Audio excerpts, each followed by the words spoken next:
नमस्कार दोस्तों, मैं अनिल गौतम आपके अपने यूट्यूब चैनल पर तहे दिल से स्वागत करता हूं। दोस्तों आज लेकर के आया हूं अर्थव्यवस्था यानी कि इकोनॉमी से संबंधित 49 क्वेश्चन हैं। सारे एमसीक्यू क्वेश्चन रेलवे एनटीपीसी के एग्जाम में इसके पहले आ चुके हैं। सारे क्वेश्चन अच्छे हैं। वीडियो को शुरू से आखिरी तक जरूर देखना। यदि आप चैनल पर पहली बार विजिट किए, चैनल को जरूर सब्सक्राइब कर लेना। साथ में वीडियो देखने के बाद अपने दोस्तों को भी शेयर कर देना।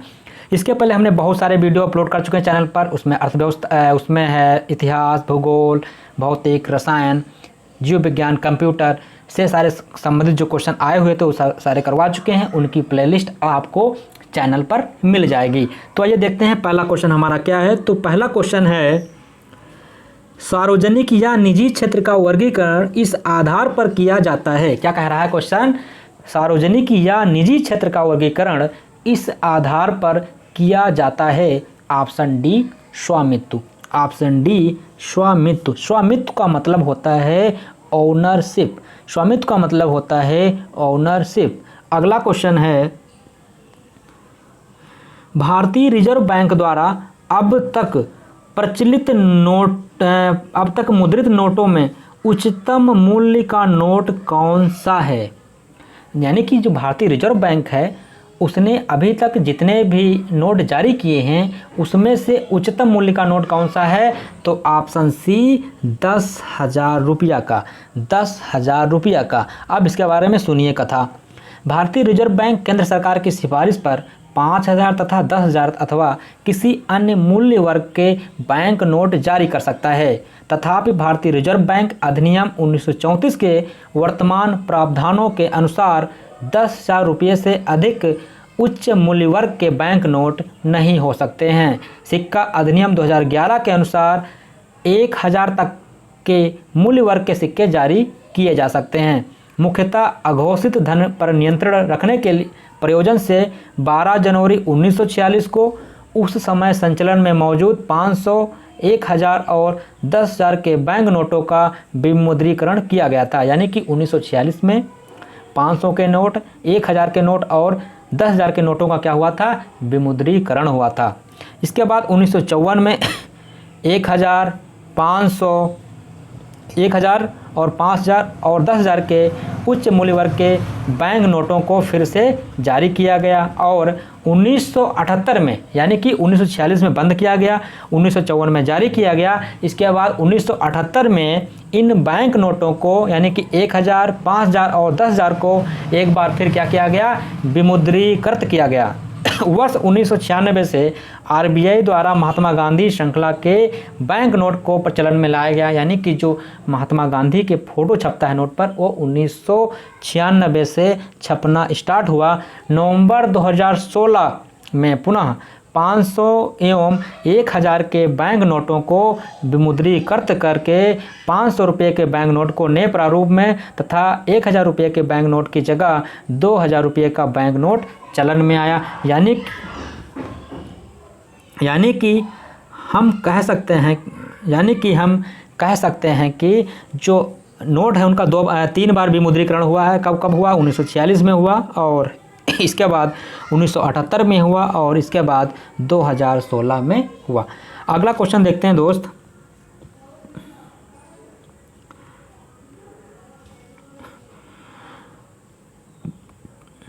भारत के भुगतान बैंकों को निम्नलिखित में से किस गतिविधि की अनुमति नहीं है? भारत के भुगतान बैंकों को निम्नलिखित में से किस गतिविधि की अनुमति नहीं है? ऑप्शन डी पैसे उधार देना। ऑप्शन डी पैसे उधार देना। भुगतान बैंक यानी कि पेमेंट बैंक ऋण देने का कार्य नहीं कर सकती हैं। इन बैंकों को न्यूनतम 100 करोड़ की चुकता इक्विटी पूंजी रखनी होगी। अगला क्वेश्चन,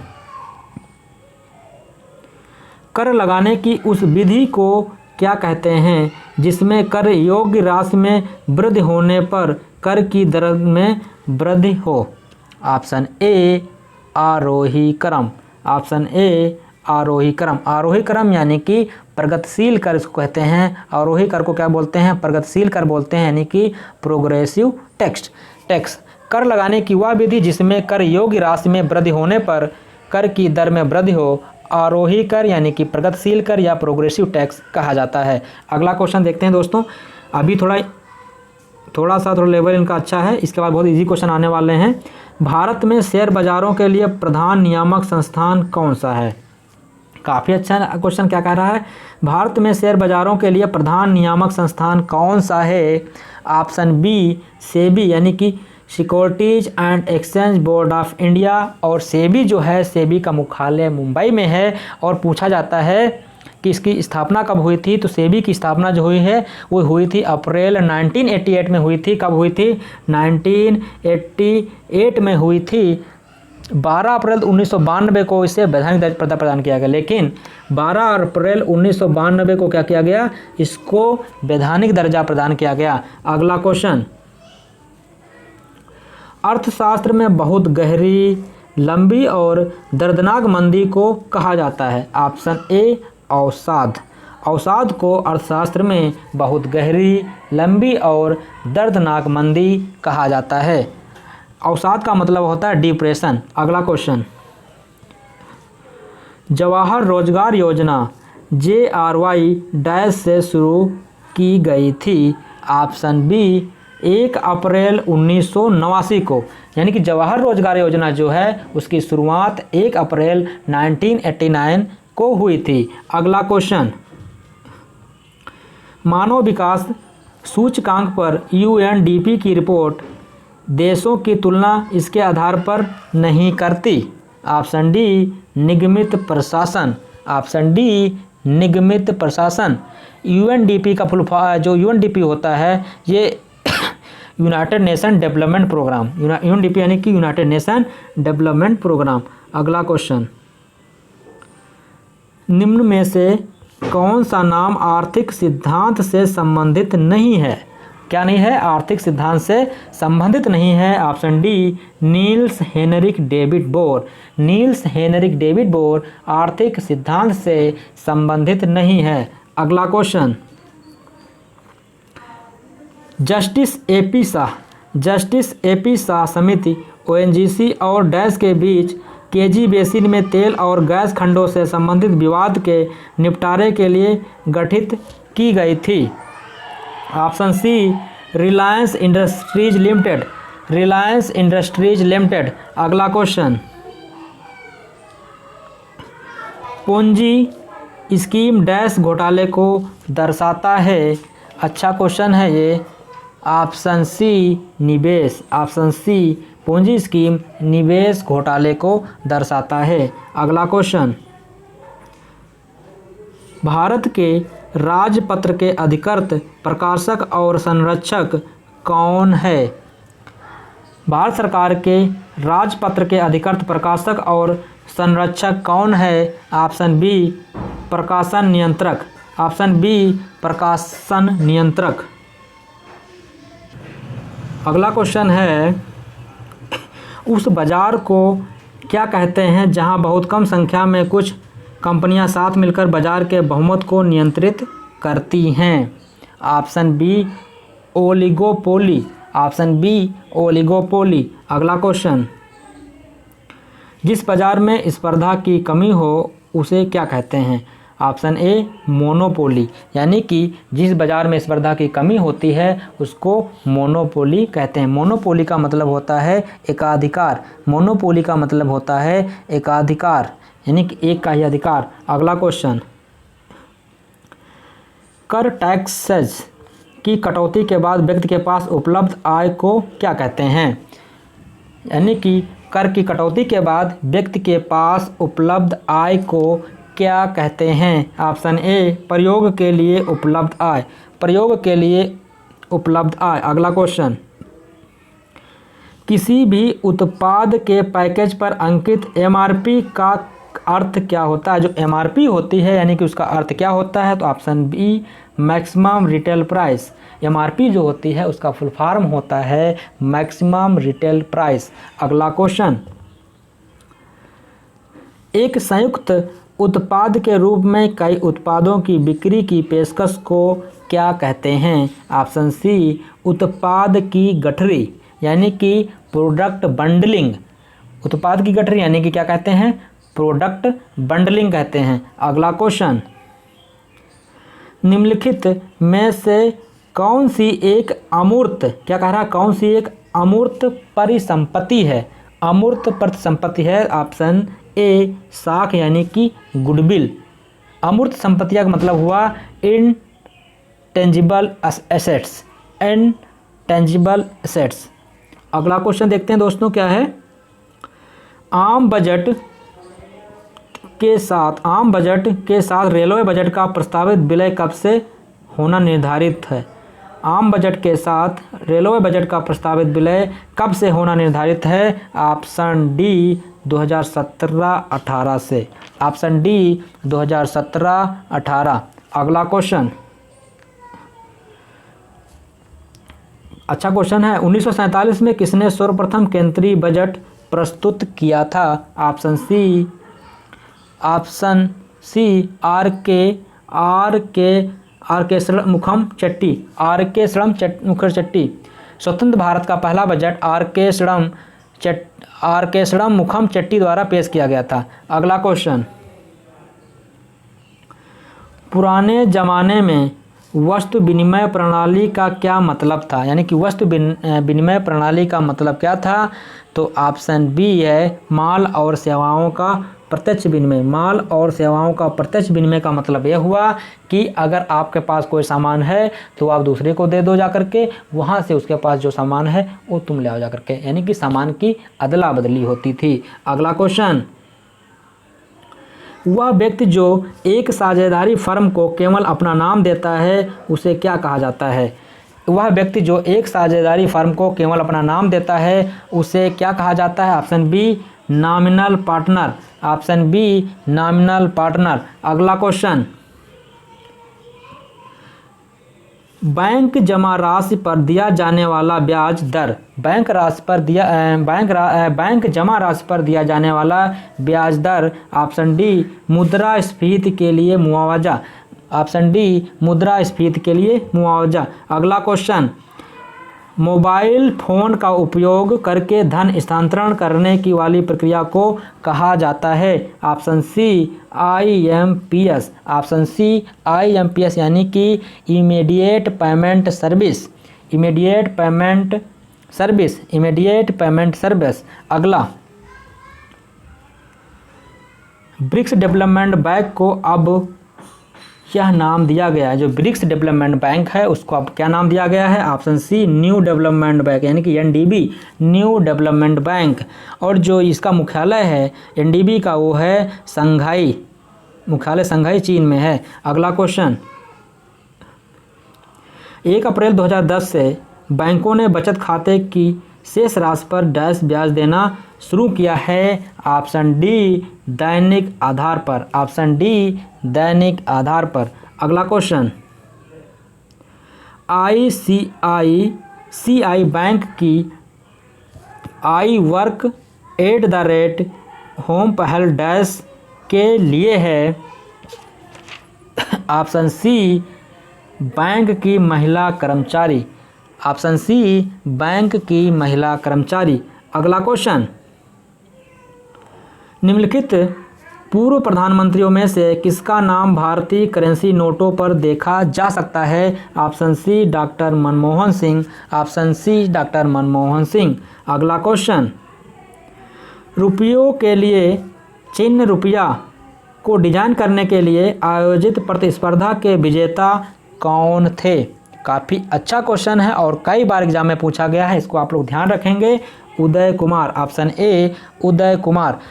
IIT मुंबई यानी कि इंडियन इंस्टीट्यूट ऑफ टेक्नोलॉजी, भारतीय प्रौद्योगिकी संस्थान मुंबई के पोस्ट ग्रेजुएट यानी कि PG के डॉक्टर उदय कुमार द्वारा रचित रुपये का नया प्रतीक R, जो R ये है, जो R ऐसा ये देवनागरी लिपि के R राय और रोमन लिपि के R को मिलाकर के बना है।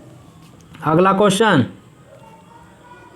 भारतीय मुद्रा के नोट कहाँ मुद्रित किए जाते हैं? जो भारतीय मुद्रा के जो नोट हैं वो कहाँ मुद्रित किए जाते हैं? Option C Nashik. Option C Nashik. अगला क्वेश्चन, निम्नलिखित में से कौन सा एक इस समूह से संबंधित नहीं है? क्या कह रहा है? इस समूह से संबंधित नहीं है। Option D credit card. Option D credit card. Maestro, visa और मास्टर कार्ड जो हैं ये सब क्या है, संबंधित हैं, बाकी जबकि क्रेडिट कार्ड इससे संबंधित नहीं है। अगला क्वेश्चन, 1 और 2 रुपये के सिक्के डैश से बनते हैं। जो 1 और 2 रुपये के सिक्के होते हैं वो किससे बनते हैं, तो बनते हैं फेरेटिक स्टेनलेस स्टील से, फेरेटिक स्टेनलेस स्टील से। अगला क्वेश्चन, निम्नलिखित में से भिन्न ज्ञात करना है, यानी कि जो अलग है उसको आपको बताना है। तो option D EMI, option D EMI। EMI का फुल फॉर्म होता है इक्वेटेड मंथली इंस्टॉलमेंट, और जो नेफ्ट होता है इसका फुल फॉर्म होता है नेशनल इलेक्ट्रॉनिक फंड ट्रांसफ़र, और जो RTGS होता है, RTGS का फुल फॉर्म होता है वास्तविक समय सकल भुगतान। इसके बाद ECS होता है, ECS का फुल फॉर्म होता है इलेक्ट्रॉनिक समावेशन सेवा। अगला क्वेश्चन दोस्तों क्या है उसको देखते हैं। भारतीय रिजर्व बैंक यानी कि RBI डैश का नियामक प्राधिकरण है। ऑप्शन ए बैंकों, यानी कि भारतीय रिजर्व बैंक बैंकों का नियामक प्राधिकरण है। जो भारतीय स्टेट बैंक है उसकी स्थापना 1 अप्रैल 1935 को हुई थी। अगला क्वेश्चन, निम्नलिखित विकल्पों में से उस एक को चुने जो भिन्न है, उस एक को चुने जो भिन्न है। Option B PAN card, option B PAN card. PAN card जो होता है इसका पैन का फुल फॉर्म होता है permanent account number, pan card का फुल फॉर्म होता है परमानेंट अकाउंट नंबर, यानी कि स्थायी खाता संख्या। अगला क्वेश्चन, उस विकल्प को चुने जो दिए गए युग्म से अलग संबंध दिखाता है, अलग संबंध दिखाता है। ऑप्शन सी बांग्लादेश, बांग्लादेशी रुपया। बांग्लादेश का जो रुपया है वहाँ की करेंसी जो है वो क्या है, टका। टका शेर खाजा, टका शेर भाजा, एक आपने एक कहानी भी होती थी वो आपने पढ़ा होगा। पाकिस्तान का पाकिस्तानी रुपया सही है, नेपाल का नेपाली रुपया सही है, श्रीलंका का श्रीलंकाई रुपया सही है, और बांग्लादेश का है बांग्लादेशी टका। अगला क्वेश्चन,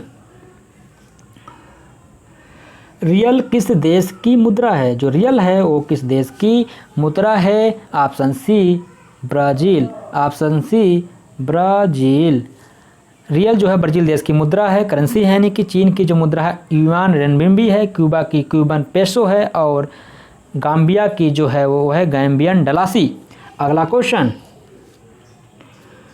निम्नलिखित विकल्पों में से उस एक को चुने जो क्या है, भिन्न है, यानी कि डिफरेंट है। ऑप्शन सी सिक्का, ऑप्शन सी सिक्का। अगला क्वेश्चन, यूरो किसकी मुद्रा है। जो यूरो है वो किसकी मुद्रा है। ऑप्शन सी यूरोपीय जोन, ऑप्शन सी यूरोपीय जोन। अगला क्वेश्चन, एक क्रेडिट कार्ड को स्वाइप करना डैश के सिद्धांत पर आधारित है। काफ़ी अच्छा क्वेश्चन है, कई बार पूछा गया है, इसको आप लोग याद रखेंगे। Electromagnetic induction. एक क्रेडिट कार्ड को स्वाइप मशीन, स्वाइप करना मतलब कि जो बैंक वगैरह में जाते हैं स्वाइप मशीन रखी होती है, कार्ड उसमें लगाते हैं फिर उसको खींचते हैं, तो उसको कहते हैं स्वाइप करना। इलेक्ट्रोमैग्नेटिक इंडक्शन के सिद्धांत पर आधारित है। अगला क्वेश्चन, इलेक्ट्रोमैग्नेटिक इंडक्शन मतलब हुआ विद्युत चुंबकीय प्रेरण। अगला क्वेश्चन, किसान क्रेडिट कार्ड, किसान कार्बन क्रेडिट, सॉरी दोस्तों, कार्बन क्रेडिट से आप क्या समझते हैं। कार्बन क्रेडिट से आप क्या समझते हैं। ऑप्शन बी सही है इसका। यह अनुमति दिए गए कार्बन उत्सर्जन और वास्तव में कार्बन उत्सर्जन उत्सर्जित किए गए के आधार पर संस्था को सम्मानित किया गया क्रेडिट होता है। इसका कारोबार भी किया जा सकता है। अगला क्वेश्चन, किस यूरोपीय देश ने सर्वप्रथम बैंक नोटों की शुरुआत की तथा हाल ही में दुनिया में पहला कैशलेस नकदी रहित देश बनने के कारण सुर्खियों में है। दोस्तों अच्छा क्वेश्चन है, इसका आंसर आप लोग सोचिए। ऑप्शन इसका सही है यूके, यानी कि यूनाइटेड किंगडम। दोस्तों इसका जो आंसर है वो है आप सी स्वीडन। इसका ऑप्शन सी सही है, ऑप्शन सी सही है स्वीडन। यूरोपीय देश स्वीडन जो हाल ही में विश्व में पहला कैशलेस यानी कि नकदी रहित देश बनने के कारण सुर्खियों में है, ने सबसे पहले 1661 ईस्वी में बैंक नोट्स को प्रचलन में लाया था। दोस्तों इसका ऑप्शन सही है, ये सही है स्वीडन। अगला क्वेश्चन, संयुक्त राष्ट्र विकास संयुक्त राष्ट्र विकास कार्यक्रम यूएनडीपी डैश केंद्रित है? तो ऑप्शन ए वैश्विक विकास की चुनौतियों के समाधानों पर। अगला क्वेश्चन, केंद्र सरकार की नर्सरी स्कूल योजना किससे संबंधित है? केंद्र सरकार की नर्सरी स्कूल योजना किससे संबंधित है? ऑप्शन ए युवा मन में पर्यावरण के प्रति जागरूकता पैदा करना। अगला क्वेश्चन, प्रधानमंत्री नरेंद्र मोदी द्वारा नमामि गंगे परियोजना कब शुरू की गई थी? नमामि गंगे परियोजना शुरू की गई थी जून 2015 में। अगला क्वेश्चन, अमृत योजना का नाम किसके नाम पर रखा गया है? आदिवासी क्षेत्रों में गर्भवती और स्तनपान कराने वाली महिलाओं के पोषण की ज़रूरतों को पूरा करने के लिए यह एक पहल है। अमृत योजना का नाम किसके नाम पर रखा गया है? तो ऑप्शन डी, सॉरी दोस्तों, अमृत योजना का जो नाम है किसके नाम पर रखा गया है? Option B Abdul Kalam. Option B Abdul Kalam. अगला क्वेश्चन, निम्नलिखित में से कौन सी फसल राष्ट्रीय फसल बीमा योजना को दर्शाती है? ऑप्शन सी है PMFBY। PMFBY। अगला क्वेश्चन, प्रधानमंत्री जनधन योजना, जो प्रधानमंत्री जनधन योजना का उद्देश्य है, प्रधानमंत्री जनधन योजना का उद्देश्य है वित्तीय समावेशन। प्रधानमंत्री जनधन यानी PMJDY जो है, PMJDY जो है उसका जो उद्देश्य है वो है वित्तीय समावेशन यानी कि फाइनेंशियल इंक्लूजन। Financial inclusion. अगला क्वेश्चन, दोस्तों ये क्वेश्चन आज का अंतिम है। सोशल हेल्थ कार्ड यानी सॉइल हेल्थ कार्ड। दोस्तों क्या है सॉइल हेल्थ कार्ड के बारे में क्या सच नहीं है? क्या कह रहा है? क्या इसमें से सच नहीं है सॉइल हेल्थ कार्ड के बारे में? तो इसका जो ऑप्शन ए है वो सही है। सॉइल हेल्थ कार्ड के बारे में क्या सच नहीं है? ऑप्शन ए जो इसका सही है, या राज्य सरकार प्रायोजित योजना है। सॉइल हेल्थ कार्ड जो है ये क्या है? राज्य सरकार प्रायोजित योजना है। ये जो है ये सही नहीं है। दोस्तों ये क्वेश्चन आपको कैसे लगे? आशा करते हैं अच्छे लगे होंगे। अगर अच्छे लगे हैं तो वीडियो को लाइक कर देना।